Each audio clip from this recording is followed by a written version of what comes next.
This year, ọdún ní o, àwọn onímọ̀lẹ́ o.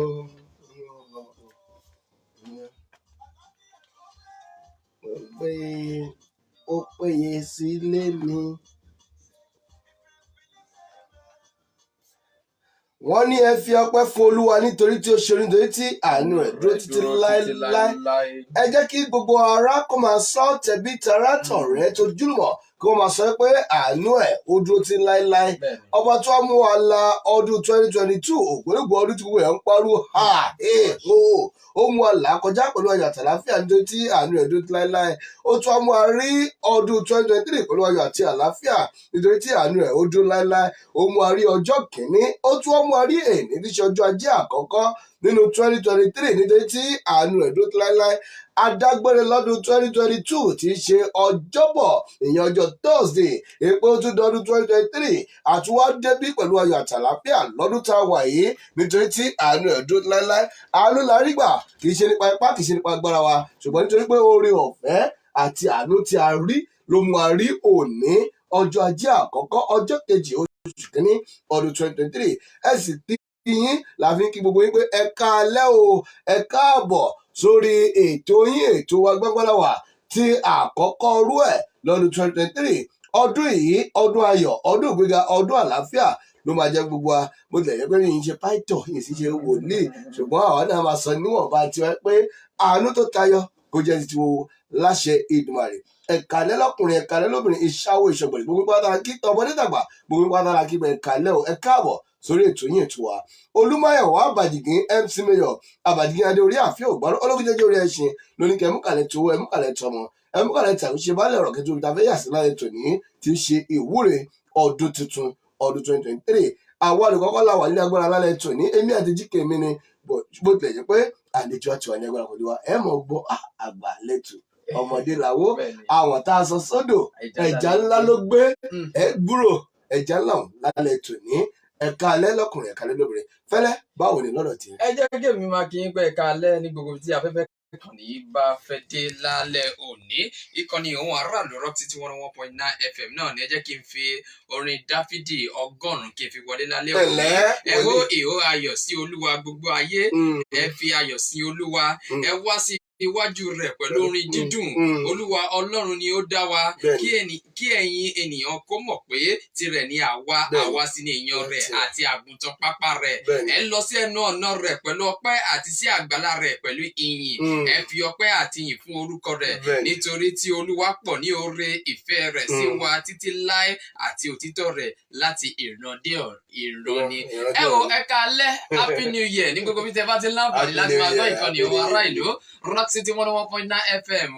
Ògbólógbò ọdún tá a là kọjá kí máa ṣe kéré mi ọ̀pọ̀ ènìyàn lájọ dá ẹsẹ̀ wọnú ọdún 2022 ṣùgbọ́n wọn láǹfààní láti bá wa wọ ọdún 2023. Ẹ̀rí pé ọ̀rọ̀ wa ṣe bẹ́ẹ̀ ó jọpẹ́ lọ. Ẹ̀ka lẹ́lẹ́kan sí àfin tèmi ò nílò ìdánimọ̀ lọ́jà tó bá dọ́jà báyìí wọ́n á mọ̀ pé dọ́jà ni èmi tí ń tòótọ́ Àyìndé Adé àti dé gẹ́gẹ́ bí ìṣe wa lórí ètò Gbangbalàwà. Bó bá ṣe kó bá di Ọjọ́bọ̀ ká bá gbé àfa àbí ìbáwọ̀ wa wọ́n ti ṣe yẹn náà a ti ṣe kẹ́ a tún yín lù yín lọ́gbọ̀n lápapọ̀ yẹn. Ẹ wo àti dé gẹ́gẹ́ bí ìṣe wa tàná ò ní jọ tèmi ò ní jọ tàná torí olùṣọ́àgùtàn tòníjọ ti ń ṣe ẹ̀. Ẹ wo olùṣọ́àgùtàn ẹni ọ̀wọ̀ bàbá wa wọ́n ti wà nílé agodo pẹ̀lú wa lálẹ́ òní. Kí ló máa dùn jù kíyàn bẹ̀rẹ̀ ọdún tuntun pẹ̀lú àdúrà àti àwọn àsọtẹ́lẹ̀ tó ṣe kíni tó ṣe iyebíye. Lálẹ́ òní gbogbo ẹ̀ lájọ gbéyẹ̀wò lálẹ́ òní. Ẹ̀ka alẹ́ lẹ́ẹ̀kan sí ẹ̀ka alẹ́. Ẹ ti gbọ́ bí fẹ́lẹ́ náà ṣe kí gbogbo yín ó tiẹ̀ jẹ́ pé lọ́dún tuntun ó wọlé pẹ̀lú sáàmù ni kò wọlé pẹ̀lú bísíbílà ìwòlẹ̀ pé orúkọ Ọlọ́run náà ní gbogbo ẹ̀. Dájú ìgbàtẹ́dílẹ̀ kan ní ẹrù pàfin ni àbí ṣùgbọ́n kì í ṣàfihàn Samuel Owóyẹmí lórúkọ ẹ̀. Fẹ́lẹ́ alright ẹ̀yin tí wọ́n lé ẹ ti bọ́ sójú òpó Facebook adúgbò bá yẹn ṣe ń bọ́ sójú òpó àlejò àti wọn ní agbára òdì ni wọn ṣẹ́ mọ̀ fọlọ́gbọ̀n. Àwa tá a ti wà nílùú Abẹ́òkúta láti 30 ọdún sẹ́yìn láti máa gbórúkọ bàbá wọn a máa gbọ́ wọn dáadáa. Ó wá gọ́ ilé rí ó mọ̀yàn ó gbọ́ Prophet Bunmi Obadimu ní a jẹ́ pé ọmọ arògbó àdúgbò tán bí lánàá ni. Àlejò wálé agbára àwọn náà ni wòlíì Prophet Bunmi Obadimu tí wọ́n jẹ́ olùdásílẹ̀ ìjọ CNS àbí àgọ́ èlì tó ń bẹ ní car wash ládàtún àbẹ́ ní bàbá ẹ̀ka lẹ́sà. ẹ bá wa kí àwọn ará ilé. ẹ kálẹ́ a kí gbogbo ẹ̀yin ènìyàn wa pátápátá wípé a kú ọdún a kú ìyèdùn Olúwa jẹ́ ká ṣe ọ̀pọ̀ ọdún láyé. Àmín. Ọdún yìí á tù wá lára. Àmín. Orúkọ Jésù. Àmín. Ẹ ṣé o. Ẹ ti gbọ́ pé àwa tálíkà Ọlọ́run ṣe wá lólówó lọ́dún tuntun yìí. Olówó sọ ọmọ bomú àwa báyìí la máa ń pariwo sọ̀rọ̀ ìgbà míì tá a bá wà lójú agbo tá a ṣe ń sì lọ́wọ́ microphone táwa lò tó ń sọ̀rọ̀ sókè dáadáa tá a gbé sábàdàn fi jẹ́ pé ẹ wá lè microphone. a máa fẹ́ fún yan. máìkì ẹ̀ ń ṣe dáàdì ẹ̀ lò dáadáa. Ẹ ti gbọ́ ọmọ ẹ̀ sọ wọn ní ọdún yìí á tù wá sórí àdúrà sára dáàdì ìwúre ọdún tuntun ṣùgbọ́n ṣáájú ìwúre ọdún tuntun ó ní àwọn àlàálẹ̀ kan tó yẹ pé tí a bá ti wọnú ọdún tuntun láyé ìgbà kan la máa sọ pé kí ni new year resolution ṣùgbọ́n àfojúsùn yín lọ́dún tuntun ọ̀pọ̀lọpọ̀ ní ewu ọtí kọ́kọ́ ó ti sú wa o wọ́n á ní ká kọ 20 ṣọ́ọ̀ṣì wa wọ́n á ní ká kọ 10 ṣọ́ọ̀ṣì wa ṣùgbọ́n àárí kankan àárẹ̀jẹ̀ àròmìíràn kí ni new year resolution yẹn kí ni ìtumọ̀ ẹ̀ tí ó sì ṣe pàtàkì ká ṣe máa kọ́ àbí káwé pé táwa ti bọ́lọ̀ sọ̀rọ̀ táwa ti lọ ṣọ́ọ̀ṣì ní ọ̀nì 31st láti gbàdúrà ó ti tán síbẹ̀. Àwọn èèyàn wọ́n sì ń kọ́ wọ́n dẹ̀ sì ń gbégbèsè nípa ẹ̀ Ọlọ́run sì ń gbà fún wọn bẹ́ẹ̀ ni àwọn tó jẹ́ pé ìfaramọ́ Ọlọ́run wọn kò tó àwọn ni wọ́n ń rí gẹ́gẹ́ bí ìgbà tá a bá sọ pé báwọn ṣe ń nǹkan náà ló ṣe torí àwọn fúnra wọn gan náà wọn súnmọ́ Ọlọ́run tààràtà níbi pé nǹkan tí wọ́n ní pinnu lọ́kàn so kò wá sí ìmúṣẹ ṣùgbọ́n téèyàn bá ti kọ ìhà tó dára sí Ọlọ́run ó di dandan kóun náà mọ̀ wípé èrè àtàǹfààní wà ńbẹ̀. Irú ọ̀rọ̀ kan tí a rí lórí ojú òpó Facebook yín ẹ̀ ń sọ̀rọ̀ nígbà tí ọdún wọlé pé sísúnmọ́ Ọlọ́run àti sísúnmọ́ ọ̀rọ̀ Ọlọ́run gangan níní òye ọ̀rọ̀ Ọlọ́run fún ìṣeré lọ́dún tuntun ṣùgbọ́n àwọn kan wà lẹ́sẹ̀sì tó wà wọn lọ mọ́ṣáláṣí tó ìmáàmù gan àbí wọ́n lọ ju ìmáàmù gan lọ àwọn míì ò tiẹ̀ lọ rárá àwọn ìtakú sílé ṣùgbọ́n àwọn yẹn wọ́n ní àdúrà wọn máa ń tètè gbà tó wá jẹ́ pé àwọn tá a súnmọ́ lọ́hùn o aago 8 àti débẹ̀ aago 6 àti débẹ̀ àwa yẹn ní kò tí ì dán geere fún kí ló máa ń fà á àti kí ni àwọn ọ̀rọ̀ Bíbélì tí ó nílò fún ayé wọn fún ìgbé ayé ọ̀tun lọ́dún tuntun. Àwọn tí wọn ò lọ sí church tẹ́ ẹ̀ sọ pé àdúrà wọn ń gbà Ọlọ́run ní sùúrù fún wọn ni Ọlọ́run ò lè torí ẹ̀ pé wọn lọ sí church kó má rọ̀jò fún wọn ó ti ń rọ̀jò yẹn fún ẹni tó ń sìn bẹ́ẹ̀ náà ni ó ń rọ̀ fún ẹni tí ó sìn ó mú sùúrù fún wọn fún àkókò ìrònúpìwàdà then ọ̀rọ̀ tá a dẹ̀ wá ń rí yẹn náà nínú ayé wọn ọ̀rọ̀ irú wo ni ibo lọ̀rọ̀ yẹn ti wá tàbí dáradára tá à ń rí tó ń hù jáde yẹn níbo la ti rí tó ó lè ní ti rí ènìyàn burúkú nínú Sam ó ló ń fira rẹ̀ gbilẹ̀ bí igi oko tútù ó ní kíyèsí kò sì sí mọ́ èèyàn lọ́rọ̀ ò ní ń ṣe lọ́dọ̀ Ọlọ́run ẹlòmíín lè má lọ́rọ̀ láyé nípa tówó dúkìá kó dẹ̀ jẹ́ ọlọ́rọ̀ nínú ẹ̀mí so gbogbo àwọn yẹn ò ṣe é máa wo so bí kò ṣe pé ká súnmọ́ Ọlọ́run dáradára kì í ṣe nítorí ọrọ̀ lèèyàn ṣe ń lọ sọ́dọ̀ Ọlọ́run ẹni bá sáré torí ọrọ̀ lọ bá Ọlọ́run ẹni pé irú wọn ìrẹ̀wẹ̀sì máa mú wọn irú wọn lè máa ṣe ìbẹ̀wò tipátipá fún kí ló dé tààrí ní ṣọ́ọ̀ṣì torí pé ó ti rò pé kóun dọ́dọ̀ Ọlọ́run kóun dẹ̀ gba nǹkan tóun fẹ́ gbà so Ọlọ́run ò dẹ̀ kò ṣe é sìn bẹ́ẹ̀ so nǹkan tó ń ṣẹlẹ̀ nìyẹn. Kí wàá ní ojúwòye àti ọ̀rọ̀ àmọ̀ràn yín fún ọdún tuntun àti ìwàásùn ṣe pé gbogbo ìjọ wá ní new year watchword àkọmọ̀nà ọdún tuntun èmi àti ilé mi ò ní year of upliftment year of kíní kan ọdún àṣeyọrí. Báwo ló ṣe rí? Àkọmọ̀nà tí kí gbogbo wa lò náà ní àkọmọ̀nà Joshua ó ní bí ó ṣe èmi àti ilé mi ni Olúwa làwa ó máa sìn so àkọmọ̀nà tí kí gbogbo wa lò dìé àwọn àkọmọ̀nà míì náà lè wà ó lè jẹ́ ní àtàláàbù ó lè jẹ́ gbogbo àwọn yẹn kò ní ń ṣe Olúwa ni ààbò àti àpáta mi kíní kan gbogbo nǹkan àkọ́mọ̀nà tó ṣe kókó òun náà ni wípé bó ṣe èmi àti ilé mi Olúwa ni àwa ó máa sìn. ọ̀rọ̀ lẹ́gbọ́ láti ẹni ọ̀wọ̀ òjíṣẹ́ Ọlọ́run alààyè. Gbangbalawa lẹ́tọ̀ ètò ní Gbangbalawa níkànnì ohùn ará ìlú ROCKCITY 101.9 FM. ẹ jẹ́ n ti bíbá ìbéèrè àjọ wà lórílẹ̀‐èdè Nàìjíríà ní àjọ mọ bó ṣe ń ṣẹlẹ̀ ní ọdún tí gbogbo wa la gbàdúrà ń pé ohun tó ṣẹlẹ̀ lọ́dún tó kọjá kò tún gbọdọ̀ ṣẹlẹ̀ nínú ọdún 2022 yìí. ọdún yìí á tún ṣe bẹ́ẹ̀ á tún jẹ́ ọdún mánilégbàgbé lórílẹ̀‐èdè Nàìjíríà torí pé à ń ṣe ìpalẹ̀mọ́ ètò ìdìbò lórílẹ̀‐èdè Nàìjíríà. dádì ṣé ọ̀rọ̀ wa ṣé àdúrà ó lè tó ìṣòro wa lórílẹ̀‐èdè Nàìjíríà àbí ká gbé ìgbésẹ̀ yàtọ̀ sí àdúrà? Àdúrà náà la máa gbà ó ní ká máa gbàdúrà nígbà tó wà àti ìgbà tí ó wọ̀ ká máa gbàdúrà nígbà tó ká máa sinmi. ṣe rí kò sí orílẹ̀-èdè tí ò ti la irú àwọn nǹkan táwa náà ń là kọjá ní ọ̀dọ̀ tiwa yìí náà ṣùgbọ́n Ọlọ́run tètè ń bá wọn dá sí i ti yé ẹ rí pé bákan náà àwọn ọmọ Ísírẹ́lì náà wọ́n ní àwọn olórí tó yàkuyà gidi tó nínú Bíbélì tó jẹ́ pé ìjọba wọn ò ní ìfọkàn ẹ wò gba ìjọba Jeroboamu wọ́n ní àwọn èèyàn pé ìjọba tó fẹ́ ṣe ilé wa lórí nílùú wa yìí a fẹ́ kó bá wa jẹ́ kó dáa díẹ̀ ju ti bàbá ẹ lọ ó wá ní òkè kan máa lọ wọn fún ọ létí lọ bá wọn tiẹ̀ ó wá lọ bá àwọn àgbààgbà àwọn yẹn fún lámọ̀ràn pé kó ṣe dáadáa ó wá tún lọ bá àwọn kan àwọn tiẹ̀ ní àwọn wọ̀sọ̀ ó wá sọ fún wọn wípé àkéèké ni bàbá mi fi nà yín ejò lèmi máa fi nà yín so ìjọba yẹn le gan ṣùgbọ́n gbà tó jákòókò Ọlọ́run gba àwọn ìjọba kó lọ́wọ́ àwọn ẹni tó fi àwọn tiẹ̀ sí ìṣebí inú ìjọba náà láti rí wọn Jóṣáfátì tí wọ́n ń ṣe dáadáa so tó jẹ́ tá a nílò láti ṣe ẹ wo Ẹ́sírà nínú Bíbélì ẹ rí i pé nígbà tí ìlú dà mọ́ lórí tí nǹkan ò dọ́gba mọ́ ikú òkè bí eku àwọn náà wọ́n lọ síwájú Olúwa pẹ̀lú ẹ̀bẹ̀ so wọ́n bẹ Ọlọ́run dẹ̀ dá sí so a máa túbọ̀ máa gba àdúrà pàápàá àkókò àdúrà làwa ìlàjára pé kọ́lọ́ má jẹ́ ká ṣìyàn kọ́lọ́ má ṣe mọ̀ pé ọ̀pọ̀ ìgbà mi táwọn bá sọ pé ká má ṣìyàn máa ń ṣàṣàrò pé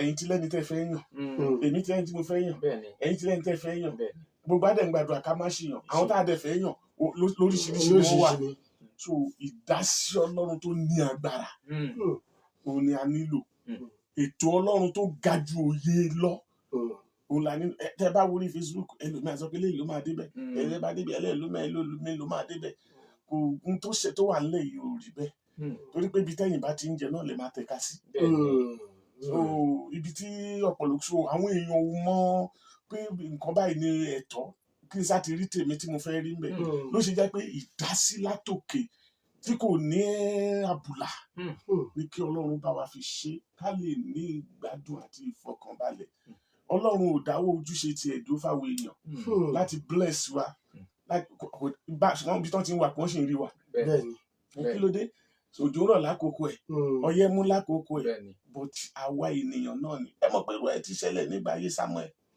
àwọn èèyàn náà ò fẹ́ jọba Samuel mọ́ wọ́n gbé tipátipá kúrò mẹ́ Olúwa ní fi wọ́n lẹ̀ ìwọ kọ́ ni wọ́n kọ̀ èmi ni wọ́n kọ̀ so jẹ́ kán yan ẹni tán fẹ́ fúnra wọn wọ́n dẹ̀ yan Saul fún wọn sọ ìwà ọba Saul fún wọn ó dẹ̀ sọ fún wọn ṣùgbọ́n nígbà tó tákòókò gbogbo fún àwọn náà fojú ara wọn rí wọ́n rí wípé ìjọba yẹn ò tẹ́ àwọn lọ́rùn ṣùgbọ́n àkókò tó ti fi ṣòfò nǹkan.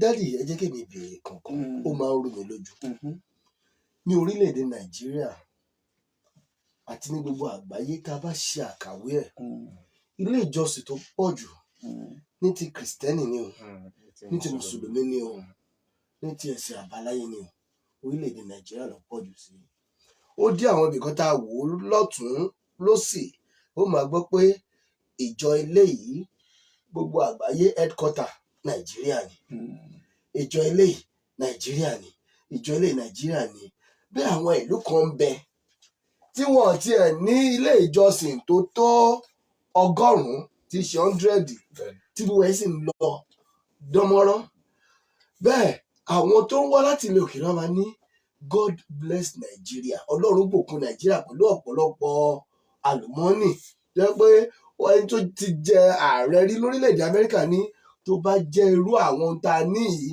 ni wọ́n ní Amẹ́ríkà kò sílùú tó bá lè dúró tó ní àgbáyé.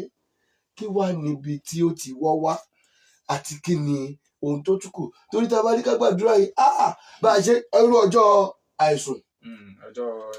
àìsùn ìjẹta yìí bí a ṣe ń ṣe ti kìrìsìtẹ́nì lẹ́ ń gbọ́ àwọn ti àsàlátù àbí láìlátù kọ́dìrì gbogbo náà ń ṣe gbogbo ẹ̀ ìyẹn tó túmọ̀ sí pé à ń gbàdúrà ṣé kìí ṣe pé ẹ̀ṣẹ̀ àti ìtàjẹ̀sílẹ̀ bó ṣe wà láyé ìgbà wọn nínú bíbélì ṣé kìí ṣe òun ló ń kó wa débi tá a wà yìí. Ọ̀nà méjì ni màá fi dá yín lóhùn. Àkọ́kọ́ kò burú bí a ṣe bí àwọn ẹlẹ́sìn ṣe ń pọ̀ sí a sọ pé bóyá kẹ̀kẹ́ jẹ́ kí n ní ìlànà tí mi mọ̀ tí kìrìsìtẹ́nì kò burú nítorí pé Ọlọ́run fẹ́ ẹni. Ìdàkejì ṣe rí ìlú tí ìpọ́njú bá ti wà ó máa ń rí bẹ́ẹ̀.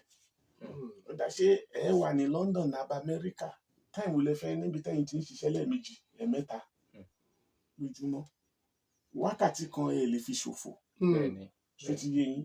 So ìpọ́njú pẹ̀lú àti àìní ṣé mo sọ ti yé yín. Àgbọ́yé àṣàdúrà nígbà tí èèyàn gbàdúrà Olúwa bùkún mi bùkún mi bùkún mi bùkún mi kò sí iṣẹ́ kò sọ́nà tó fẹ́ gbà kò sí ẹ wo báwọn èèyàn ṣe ń rush lọ sí àwọn orílẹ̀-èdè tó kù yẹn ìtẹ́ ká béèrè ni pé báwo náà ṣe ń rí ṣe lọ́hùn. Táwọn èèyàn bá ń rí ṣe ń bí yìí náà ẹ máa rí i pé pípọ̀ tá a pọ̀ yìí ó tún máa wúlò fún orílẹ̀-èdè ni. Ṣé báwọn China wọ́n ṣàpọ̀ wọ́n dẹ̀ wúlò fún orílẹ̀-èdè wọn. Tèmi kan ní pé kí orílẹ̀-èdè wa kọ́ máa kọ́pì láti sọ wípé kí àwọn tó ń sin Ọlọ́run má pọ̀ ó sì máa fún wa láǹfààní tìlú bá dà ó sì máa máa àǹfààní tó dá wa àìtí ìjẹ́ kí nǹkan rọgbọ nílùú òun ló fà á tìlú bá ti dà a máa jàǹfààní gbígbàgbọ́ táwọn èèyàn gbàgbọ́ yẹn ṣùgbọ́n ìlú tí ò dá òun ló sì ń fà Ọlọ́run dẹ̀ máa túnṣe. Àmì ẹ̀yin aráalé ẹ ṣàmì o Gbàngbàláwà lè ètò ní Gbàngbàláwà à ń bọ̀ lọ́dọ̀ ẹ̀yin aráalé ẹ jẹ́ ká ṣe máa fi ọ̀rọ̀ jómitọ́rọ̀ pẹ̀lú bàbá wa lálẹ́ òní gẹ́gẹ́ bí a ti kọ̀wé rẹ̀. Ìbéèrè mi rèé nígbà tí à ń ṣe ìpalẹ̀mọ́ lọ́dún tó kọjá fún ètò ìdìbò ọdún tó fẹ́ wáyé lọ́dún yìí adíje dupò kan ohun ẹlẹ́sìn kan tó jẹ́ mùsùlùmí òun gangan ẹlẹ́sìn mùsùlùmí ló tún wá mọ́ ẹlẹ́sìn mùsùlùmí ó wá di mùsùlùmí ticket ọ̀rọ̀ yìí ó ṣe bẹ́ẹ̀ ó fariwo káàkiri orílẹ̀-èdè Nàìjíríà ẹ̀yin jẹ́ gbàgbọ́ wípé àbí kí lójú wòye yín wípé ǹjẹ́ muslim ticket yìí ṣó lè ṣe ìpalára fún wa níbi ìṣàkóso orílẹ̀-èdè Nàìjíríà. Ṣé rí tó bá yẹ pé ní ti òtítọ́ àti bó ti ṣe ń bọ̀ láti ilẹ̀ kò yẹ kó rí bẹ́ẹ̀ kò yẹ ó yẹ iṣẹ́ mọ̀ pé tí muslim tó bá jẹ olórí igbákejì bó ṣe ń lọ yẹn ló yẹ kó máa lọ ṣùgbọ́n nígbà táwọn náà rí pé nǹkan ti fẹ́ bọ́ kò sí ọ̀nà tí pátì àwọn yìí lè fi wọlé àfi káwọn gbé gbà bẹ́ẹ̀ yẹn èmi fẹ́ sọ nǹkan kan fún yín láéláé ẹ gbọ́ òtítọ́ ìkẹ́kọ̀ọ́ sílẹ̀ kìrìsìtẹ́nì ò lè débẹ̀ kó dúró gẹ́gẹ́ bí president kó tún mú kìrìsìtẹ́nì ẹgbẹ́ gẹ́gẹ́ bí igbákejì kò lè possible tó bá tiẹ̀ hùn láti ṣe bẹ́ẹ̀ àwọn ẹ̀yà Haúsá ò lè gbà láéláé kò lè possible ẹ jẹ́ ká sọ ti òtítọ́ kò wọ́n lè gbà ṣùgbọ́n nítorí wípé àwa Nàìjíríà á fẹ́ ogun ní àwọn èèyàn ṣe ń wò pé wẹ́ẹ́ ẹ jẹ́ ká gbà bẹ́ẹ̀ ṣùgbọ́n kì í ṣe ohun tó tọ̀nà kì í dẹ̀ ṣe ohun pé tó bá di ọjọ́ ọ̀la tírú ẹ̀ bá wáyé wọ́n lè gbà bí bẹ́ẹ̀ kọ́ tíjọba yìí bá lè ṣe bẹ́ẹ̀ lọ ẹ jẹ́ kí ẹlòmíì débẹ̀ kó mú kìrìsìtẹ́nì àti president kó mú vice eré kìrìsìtẹ́nì tó bá gbà kẹjẹ kí n gbọ́. ǹjẹ́ ìgbésẹ̀ yìí ṣó lè ṣe ìpalára fún wa lórílẹ̀‐èdè Nàìjíríà lọ́jọ́ iwájú ṣó lè ṣe ìpalára fún wa. Ó lè ṣe ìpalára ìdí tó lè fi ṣe ìpalára ni pé ṣé mọ̀ pé tí kìrìsìtẹ́nì bá wà ń bẹ̀ á lè máa tẹ́ńdà àwọn nǹkan tí àwọn kìrìsìtẹ́nì náà fẹ́ kò sí àyè yẹn ń sìn tí wọ́n lè fi wáyé àfi tó bá jẹ́ pé ní house wọ́n yan ẹni tó jẹ́ Kristẹni síbẹ̀ gẹ́gẹ́ bí olórí wọn bẹ́ẹ̀. So ẹ̀dẹ̀ ni pé a fẹ́ máa fa àtakò púpọ̀, so kò yẹ kó lọ bẹ́ẹ̀ ní ohun tí wọ́n ti pilẹ̀ láti lẹ̀ wá. So ó lè ní ìdíwọ́ pẹ́pẹ́pẹ́ lọ́jọ́ iwájú, ṣùgbọ́n a nígbàgbọ́ wípé tí Ọlọ́run bá fẹ́ràn orílẹ̀-èdè Nàìjíríà kò sí ohun tí Ọlọ́run ò lè wá ìyanjú ayérayé sí. Dádì wa lọ́dún tá a wà yìí, ẹ ṣeun, ọdún 2023 yìí kí ni ìran tó jáde? Bẹ́ẹ̀ni, ṣe rí ní àsìkò tá a wà yìí ọ̀pọ̀lọpọ̀ ìran tó ń jáde òun ni wípé àwọn olóṣèlú wọn ò gba ìran gbọ́. Ẹ̀yin tẹ́ ń ríran lè ń sọ ìran àti àwọn mẹ́mbà yín tó mọ̀ pé pásítọ̀ wa prophet wa òun ò sí ní oní ìran èké. So Ọlọ́run lè sọ ìran wípé ẹni báyìí la fẹ́ kó débẹ̀. Ní ipò torílẹ̀-èdè Nàìjíríà wà, Nàìjíríà ní àwọn tí wọ́n ń yí ìran padà jù. Ó yí àsọtẹ́ ẹ rí pé bẹ́ẹ̀ lómi bá sọ sáté á ní àyèké ní ṣé bí nǹkan tó sọ kò rí bẹ́ẹ̀, but ó sọ ohun tọ́lọ́run fẹ́, ṣùgbọ́n ẹ̀yin ò ṣe ohun tọ́lọ́run fẹ́ náà. Ọ̀tọ̀ ni kí wọ́n sọ, ọ̀tọ̀ ni kí wọ́n sọ, ọ̀tọ̀ ni kí wọ́n ṣe, ọ̀tọ̀ ni kẹ́yìn èèyàn tẹ̀lé ìran yẹn, but láti yẹn ò ní tẹ̀lé tí ìran yẹn ò bá ti fẹ́ fọ́ wọn. Ṣé kò wá yọlẹ̀ fún wa láti ẹ̀yìn wa? Òun náà ló ń lọ́lẹ̀ yìí fún àpẹẹrẹ irú ìjọba tá à ń lò lọ yìí. Àwa ìpẹ́lú ẹni tó sọ àsọtẹ́lẹ̀ wípé ẹni ìkọ́ni láàrin ẹ̀sọ́ tó dẹ̀ pé in fact wáyé pàwọ́ gan ò ṣọ́ra ó fẹ́ fọ́ ṣọ́ọ̀ṣì mọ́ wa lórí because nítorí pé àwọn tí wọ́n ń like change láyé ìgbà yẹn àwọn gan adẹ̀wò pé a gbọ́dọ̀ lose member tó ti yẹ bẹ́ẹ̀ ní kẹ́sì òtítọ́ no change ṣé lágbájá ṣé kìíní kan wẹ́ nígbà tó máa pé 3 months or 4 months gbogbo wọn rójú ayé. So ìyẹlì tó ń ṣẹlẹ̀ yìí náà a tún ti rí bọ̀ tí nínú church kan ṣe náà tẹ wà nígbà tẹ bá tí ó jẹ́ pé party A wà ń bẹ B wà ń bẹ C wà ń bẹ D wà ń bẹ so bá lẹ́sìn fẹ́ ṣe so ìlú ìwọ̀n ò bá ìran gbọ́ so tó bá pé ìlú tó ti ní ètò bí wọ́n ṣe máa ń ṣe ìlú tó yẹ pé bẹ́yìn bá gbé ilẹ̀ ibi tẹ́ ẹ bá dé kò ní máa sí ká máa béèrè fíṣàn. Ìtẹ̀síwájú àti mọ̀pẹ́ ní bá débẹ̀ ó máa tẹ̀síwájú ni pẹ̀lú iṣẹ́ tó ti ṣe lẹ̀ bọ́tí nígbà tẹ́ bẹ́ẹ̀ gbàtẹ́lẹ̀ ìbá débẹ̀ ọ̀tọ̀ ní nǹkan tó máa lọ ṣe. So ẹ̀sọ́ ìran tó ń jáde tí àwọn èèyàn wa tó gba ìfi àyè gba ìran yẹn ó dẹ̀ dìgbà tí Ọlọ́run fúnra ẹ̀ bá gba ìṣàkóso ọkàn àwọn èèyàn. Wọ́n lè sọ pé ẹ ti wẹ̀ torí pé bóyá ń gbàdúrà fún wọn ni. Ẹ̀yin náà ti ń lọ Àbújá náà máa sọ ẹ ti ń lọ Àbújá ẹ ti ń lọ chapel. Àwọn òjíṣẹ́ Ọlọ́run kan dẹ̀ wà tó jẹ́ pé wọn ò fi irú nǹkan bẹ́ẹ̀ yẹn ṣe inú iṣẹ́ ìránṣẹ́ ayé wọn. Àwọn òjíṣẹ́ Ọlọ́run mi dẹ̀ wà tó jẹ́ pé inú wọn dùn básìkò ti dé yìí ni. Nítorí pé àsìkò iná ti máa wò pé gbogbo ohun tó ń fẹ́ ṣe àwọn fẹ́ sáré ṣe káwọn gbowó lọ́tún gbowó lósì. So ló fi jẹ́ wípé ìran ò wá ní ìtumọ̀ mọ́. Ṣé tí ń gbọ́ bọ́ ṣe ẹ ti ń dé ó dà sá ìran tá à ń mẹ́nu bà yìí pé ìran wo lẹ rí fún orílẹ̀-èdè Nàìjíríà nípa ti ètò ìdìbò ọdún yìí báwo ló ṣe fẹ́ rí gan torí ọ̀pọ̀ àwọn ènìyàn wọ́n mà ti ń bẹ̀rù dádì wọ́n ní ó ṣe ṣe kí jàgídíjàgan kí oyeye kó má jẹ sí dìbò oyeye ṣùgbọ́n kí lọ́lọ́run fi hàn yín nípa ti ètò ìdìbò ọdún yìí. Mo máa wá ọba náà lọ sórí Facebook ara wọn ṣe rí Bíbélì sọ kí ni kò sá Bíbélì pé ó ní kí olúkúlùkù ó ní bó jẹ́ ìran ni kó sọ ní ìwọ̀n ìgbàgbọ́ àsọjù àsọtẹ́lẹ̀ ti wà fáwọn èèyàn wa.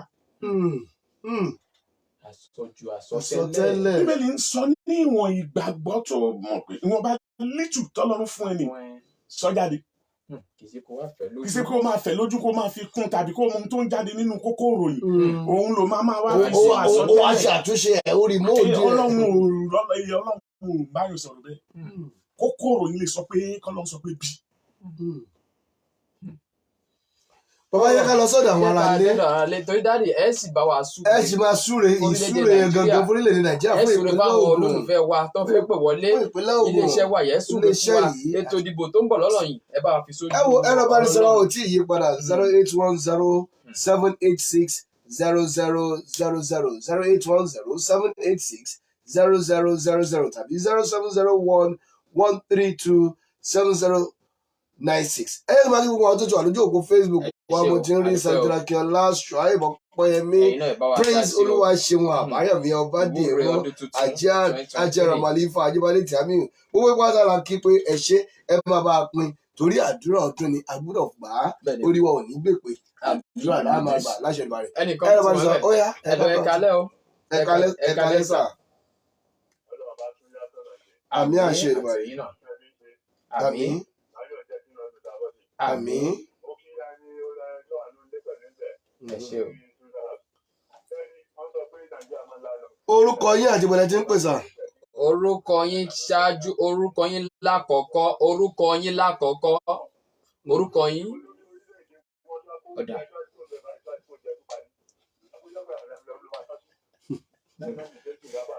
Ó tó ń de bàbá ló sọ. Ohun tó ń ṣe ló pọ̀ lọ́rọ̀ yìí.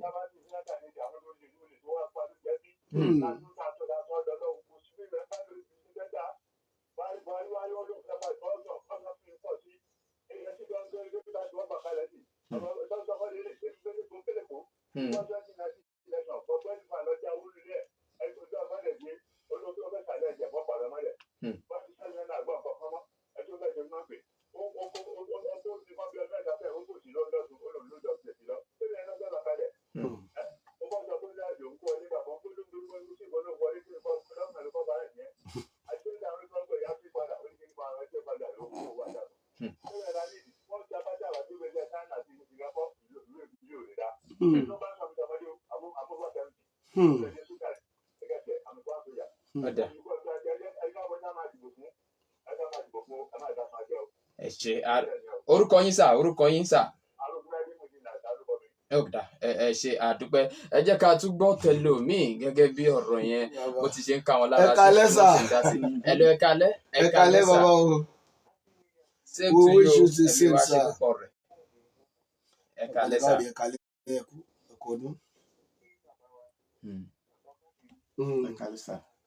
Yes sir. Àmín.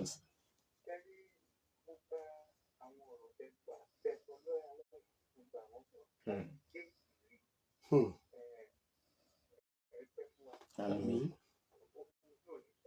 Àmín. Àmín o.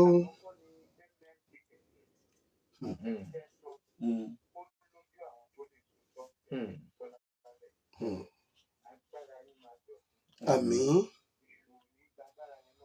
Àmín.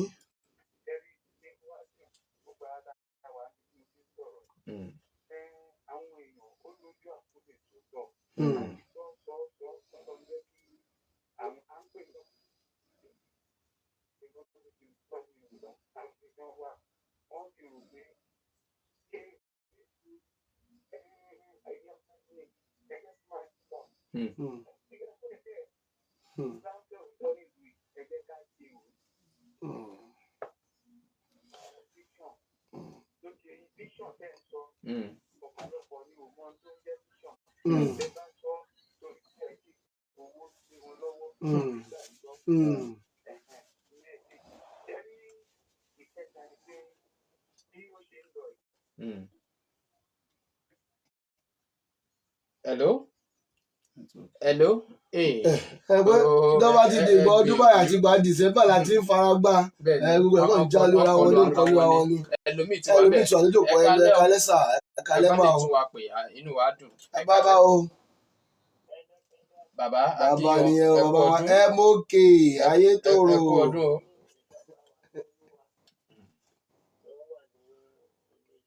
Ẹ ṣé o. Okay. United Tanama Itoro.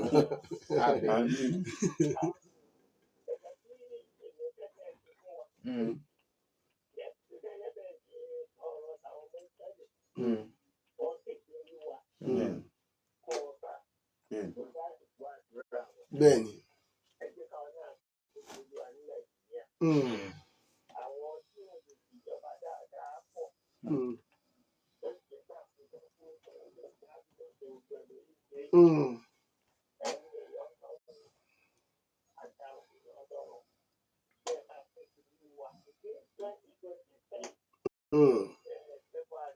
Bẹ́ẹ̀ni 55 days to go.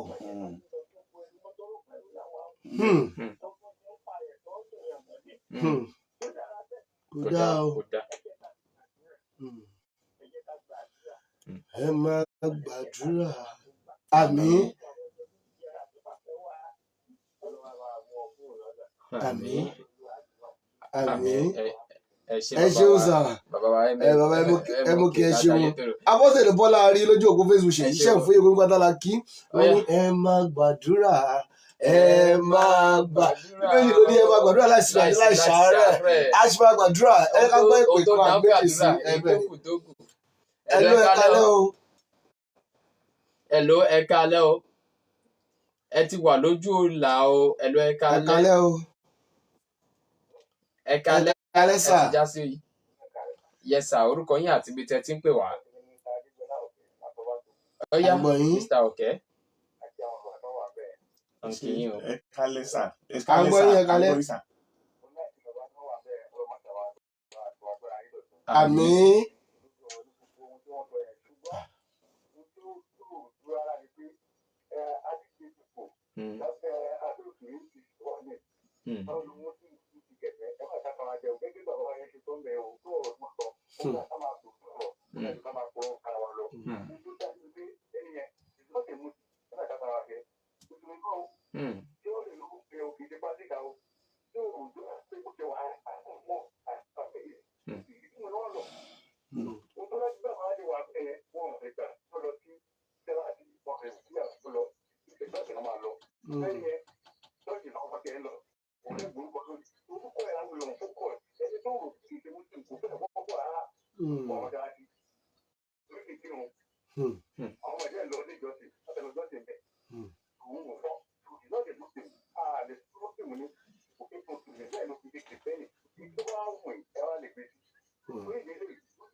Torí òun náà ní mùsùlùmí lòun ṣùgbọ́n ìyàwó ìṣòro pásítọ̀ mi sì sí so ìyẹn náà ó ti yé yín jẹ́ ká mú ìpè kan sí kó tó ní pé bàbá bọ́ sí àdúrà ló kù. Ẹ kalẹ́ sà, ẹ kalẹ́ mọ́. Mr. Kade.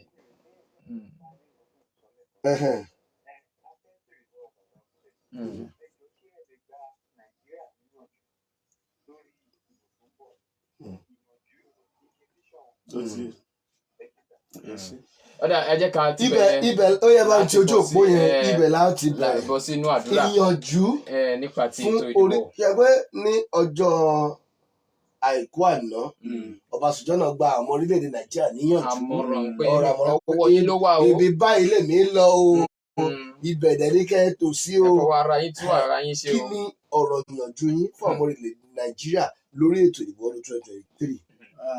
Ọ̀rọ̀ ìyànjú mi ni wípé owó gbígbà lọ́wọ́ àwọn tí wọ́n jẹ́ adíje dupò olóṣèlú kí àwọn èèyàn kí ìsara fún owó yẹn ló ń fa wàhálà. Owó yẹn ni wọ́n ń rán ní iṣẹ́ tí kò gbé orílẹ̀-èdè yìí. Àwọn èèyàn kàn ń gba owó yẹn ni àwọn ronú nípa bí ìlú yìí ṣe máa dára so kí wọ́n kí ìsara kí wọ́n má ro ti owó tàbí bí ìyà ṣe jẹ wọ́n tó tàbí bí ojúṣe pọ́n wọn tó jẹ́ kí wọ́n wò pé dọ́wọ́débẹ̀ náà lórí wọn máa kú wọlé. Kọ́ máa ṣe bẹ́ẹ̀ tá a bá tún fi ọdún mẹ́jọ kọjọ́ orí ìwà gbogbo àwọn táwa níbí náà lànà àmọ́ ìta tó.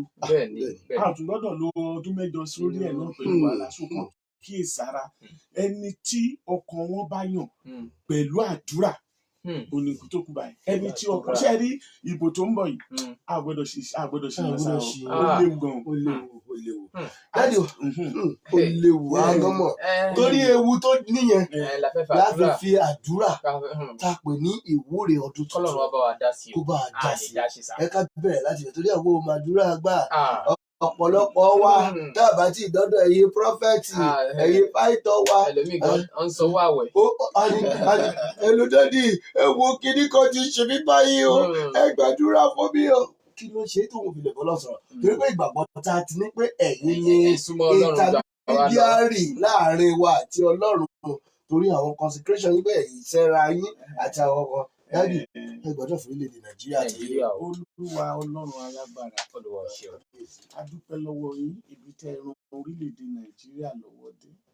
Tí kò bá sí yín, orílẹ̀-èdè bá ti fọ́ káyángá, ṣùgbọ́n nítorí pé àánú yín ṣe ń rìn, ẹ gba ọpẹ́ wa. Àmín. A gbàdúrà ní orúkọ Jésù, ìbò tó ń bọ̀ yìí ní oṣù kejì, a ò fẹ́ kí ẹ̀yin Ọlọ́run fi ààyè gba àwọn alágbára ipá láti débẹ̀. A fẹ́ kẹ́ ẹ lo gbogbo agbára tí ẹ̀yin Ọlọ́run ní tẹ́ máa lè fi ṣàánú mẹ̀kúnnù tìlú yìí fi máa dá. Olúwa ẹ gba gbogbo ìṣàkóso. Àmín Jésù. Ó ti gbogbo àwa ènìyàn là ń wojú yín lọ́wọ́ yìí. Ta ni kí n dìbò fún? Oríṣiríṣi ìlérí, àwọn oríṣiríṣi ló ń jáde lẹ́nu àwọn ènìyàn yìí tá a sì ti mọ̀ pé ìlérí tó fẹ́ gbà lọ́wọ́ wa ni. Ṣùgbọ́n ẹ̀yin ni Ọlọ́run olótìtọ́ ọba tó ní ọkàn ọba àti ìjòyè lọ́wọ́. Gbogbo wa pátápátá à ń fẹ́ ojú rere yín lórílẹ̀‐èdè yìí. Ọlọ́run ẹ la ilẹ̀ wa kọjá. Àmín. Ẹ wá yàn fún wa. Àmín. Ẹ má jẹ́ á yàn fúnra wa. Àmín. Ìfẹ́ tí ẹ̀yin Ọlọ́run òun ni kẹ́ ẹ jẹ́ kó ṣẹ lórílẹ̀‐èdè yìí. Àmín. Olúwa kẹ́ ẹ gba gbogbo ògo. Àmín. Bàbá ẹ gba gbogbo ògo. Àmín. Tá a bá rí ẹnikẹ́ni tó ti múlẹ̀ nínú ìjọba òkùnkùn pé àwọn yóò fi agbára òkùnkùn gbà á, tàbí wọ́n gbọ́kànlé agbára owó páwọn ó lo owó àwọn, ẹ̀yin ni Ọlọ́run alágbára tẹ́ ẹ lágbára. Àwa bẹ̀ yín ní ìbò tó ń bọ̀ yìí, Olúwa ẹ gbà ṣàkóso. Àmín. Ẹ̀yin ni kẹ́ ẹ yàn fún wa. Àmín. Ẹ jẹ́ kó ṣe ṣe bẹ́ẹ̀. Àmín. Gbogbo májẹ̀mú tí Sátánì tún ní lórí orílẹ̀-èdè yìí ní 2023, Olúwa má jò wá sí ìmúṣẹ. Àmín. Olúwa kẹ́ ẹ ṣe bẹ́ẹ̀ fún wa. Àmín. Lógùn state náà, Olúwa a fẹ́ kẹ́ ẹ gba ìṣàkóso. Ọ̀rọ̀ ènìyàn kọ́ la fẹ́ tẹ̀lé, iṣẹ́ ìlú kọ́ la fẹ́ tẹ̀lé, ohun tó máa rọ̀ wá lọ́rùn la fẹ́. Olúwa ẹ gba ìṣàkóso lórí. Àmín. Olúwa ẹni tẹ́ ẹ fẹ́ òun ni kẹ́ ẹ jẹ́ kó débẹ̀. Àmín. Ẹni tó máa tù wá lára tá máa gbàgbé gbogbo ìbànújẹ́. Nígbà tí Jòṣáfátì dé orí ipò, gbogbo àwọn èèyàn gbàgbé ìbànújẹ́ àti ìlàkọjá wọn. Olúwa àwọn tẹ́ máa yàn tá máa gbàgbé gbogbo ìbànújẹ́, kò sí kòtó kò ká, kò sí iná kò sómi yìí, tí ọkàn wa máa balẹ̀, táwọn ọmọ wa ò ní máa sá lọ káàkiri. Irú àwọn ènìyàn báyìí la fẹ́ kẹ́ ẹ wá yàn fún wa. Olúwa kẹ́ ẹ wá ṣe bẹ́ẹ̀ fún wa. Àmín. Olúwa gbogbo ọkàn tí ó rí mi gbọ́ ní àṣálẹ́ yìí, mo gbàdúrà fún wọn. Olúwa bó ti hùn kí ọdún tó kọjá yìí kó dùn fáwọn míì tó, 2023 tán mú yìí jẹ́ kó dùn jù bẹ́ẹ̀ lọ fún wa. Àmín. Bó ti hùn kí ọdún tó kọjá yìí, Ọlọ́run wa kó le fún àwọn ẹlòmíì tó, 2023 tán mú yìí má jẹ́ ó le fún wa. Àmín. Olúwa wá fi wá lọ́kàn balẹ̀. Àmín. Tá a bá rí gbogbo ogun pátápátá tó ti kóra wọn jọ pọ̀ sí ẹnìkankan tó gbọ́ mi lónìí, ìwọ ni Ọlọ́run bá wa fi agbára iná pàdé ogun náà. Àmín. Kẹ́ ẹ bá wa tú ká. Àmín. Ilé-iṣẹ́ rédíò ROCKCITY FM, Olúwa Ọlọ́run ìwọ ló fi ìpìlẹ̀ ẹ̀ sọlẹ̀. Igi tí ìwọ Ọlọ́run bá gbìn kò sẹ́ni tó lè fà tú. Lórúkọ Jésù jẹ́ kí iléeṣẹ́ yìí máa gbòòrò sí. Àmín. Ìṣàkóso bẹ̀ tó ń tẹ́ àwọn èèyàn lọ́rùn, discipline bẹ̀ tó ń tẹ́ àwọn èèyàn lọ́rùn, Olúwa Ọlọ́run alágbára jẹ́ ó máa gbilẹ̀ sí. Àmín. Má jẹ́ kí iléeṣẹ́ yìí parẹ́ o. Àmín. Olúwa má jẹ́ ó parun. Àmín. Gbogbo ẹ̀yin òṣìṣẹ́ tẹ́ wà ń bẹ̀ pátá ẹ ó lu àlùyọ. Àmín. Ẹ máa mọ̀ ọ́ sọ. Àmín. Ẹ ò ní ṣì sọ. Àmín. Àwọn tó wà lábẹ́nú tá ò tiẹ̀ gbọ́ páwọn ń sọ̀rọ̀, tó jẹ́ àwọn náà jẹ́ òpó fún ìdàgbàsókè bí báyìí. Mo gbàdúrà lórúkọ Jésù wọ́n á ṣe àṣeyọrí. Àmín. Bó ṣe máa rí nìyẹn. Àmín. Kárí lápapọ̀ ẹ̀mí mímọ́ súre fún gbogbo wa. Àmín. Jẹ́ kó dára fún wa o. Àmín. Nígbà tí ẹ bá tún máa di irú àkókò yìí lọ́dún tó ń bọ̀, ìwọ Ọlọ́run alágbára tó ní agbára níwòyí ọ̀la lọ́wọ́, tí nǹkan yẹn dẹ̀ máa dára tó máa sọ pé Èlíṣà ní níwòyí ọ̀la ìlú dẹ̀ rọ̀. Àwọn míì wá sọ pé níwòyí ọdún tó ń bọ̀, ìwọ Ọlọ́run á sì ṣe bẹ́ẹ̀. Nígbà tí ó fi di ọdún tó ń bọ̀, Olúwa o jẹ́ kí gbogbo ọmọ orílẹ̀-èdè Nàìjíríà jẹ́ kán ti wà nínú ìfọ̀kànbalẹ̀. Àmín. Bẹ́ẹ̀ ni kó rí. Àmín. A gbàdúrà yìí lórúkọ Jésù Kristi Olúwa wa. Àmín. Àmín. Àmín lórúkọ Jésù. Hallelujah. Mo ti ẹ̀ láìkí ẹnìkan ṣọ́gà Olúkáòdé tí ó sì àmín lórúkọ Jésù. Àmín. Àmín. Wọ́n pọ̀ gan Adédáyọ̀ dí gbogbo ìgbà tá a kì í àdúpẹ́. Ìpè àti ẹ̀pè yín Prophet Bunmi Obadimu láti ìjọ The Church of Christ Cathedral àgọ́ Èélì àti àmọ̀ ìṣẹ̀tẹ̀ yìí ṣe gómìnà tí wọ́n ṣiṣẹ́ àdúgbò yìí àmọ̀ ìṣẹ̀tẹ̀ yìí fún wọn. Nítorí pé ẹ̀sùn wọn ni ọjọ́ ń bọ̀ lórí wa wí àkókò máa tó. àwọn àdóde akíyíwé ẹ ṣeun gan-an ní sá iṣẹ́ ìránṣẹ́ yóò mọ̀ tẹ̀síwájú náà ṣe olùmọ̀ rẹ̀ àtẹ̀yìn àti ikọ̀ tó tẹ̀lé yín wá wí pátá lọ́la kí. wọ́n ní kí n máa kí wọn náà Obadimu làwọn náà. Obadimu náà ni mo kí bàbá mo kọ́ wọn sá iṣẹ́ ìránṣẹ́ wọn tẹ̀síwájú ní àríwáyé tì láṣẹ olùmọ̀ rẹ̀. ọ̀pọ̀lọpọ̀ gbogbo ẹ̀yin tẹ́ ti jẹ́ olólùfẹ́ tẹ́ bá gbọ́ láti lé àdúgbòlọ́wọ́ yín gbogbo ẹ̀yin tẹ́ wà níjọpọ̀ Facebook torí owó lẹ́yìn náà ná láti máa wù wá ayìn akínyìn èpè ẹ̀ṣẹ̀ gan ni lọ́dún yìí ọdún àìní máa jẹ́ gbogbo wa. Mo dúpẹ́ Akínyọ̀sóyè lájọ tó bẹ̀rẹ̀ iṣẹ́ lọ́dún yìí òun ni number 1 tájọ bẹ̀rẹ̀ iṣẹ́ lọ́dún yìí láṣẹ ìdìbò rẹ̀ ọdún ìgbéga ló máa jẹ́ gbogbo aláṣẹ ìdìbò rẹ̀. Olúmáyọ̀wá Àbàjìgì MC Mayor Àbàjìgì Adórí àfihàn ògbárò aṣọ yìí ná amẹnudákẹ́ lálẹ́ tòní ìpàdé wa ti di lọ́jọ́bọ̀ ọ̀sẹ̀ yìí láṣẹ ìdìbò ìwúre náà sì ni ọ̀sẹ̀ yìí àdúrà láàfin gbà ìwádìí lọ́sẹ̀ tó bọ̀ á máa bẹ̀rẹ̀ nǹkan míì ìwúre láàfin gbà. Óyá fẹ́lẹ́ báwo ni. Óyá ẹ lọ tọ́jú káàdì ìdìbò yín alálòpẹ́ èyí tá ti ń pariwo láti ẹ̀yìn wá á wúlò fún yín lọ́dún yìí ẹ tọ́jú dáadáa bí àwọn ṣe ń tọ́jú nǹkan yẹn.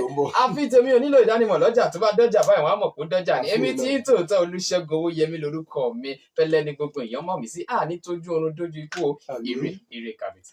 Thank you so much. We appreciate it. Ọdún àìlọ́ máa jẹ́ gbogbo wa o. That's our daddy. It is pẹ́ gan. Láti secondary school láti ń gbọ́ wọn. Àlejò tó secondary school ti wọ́n ní 27 years. Daddy, ṣé ọ̀ṣẹ́ àmàlà sókè sí mi? Thank you so much, sir. We appreciate it. All right, thank you so much.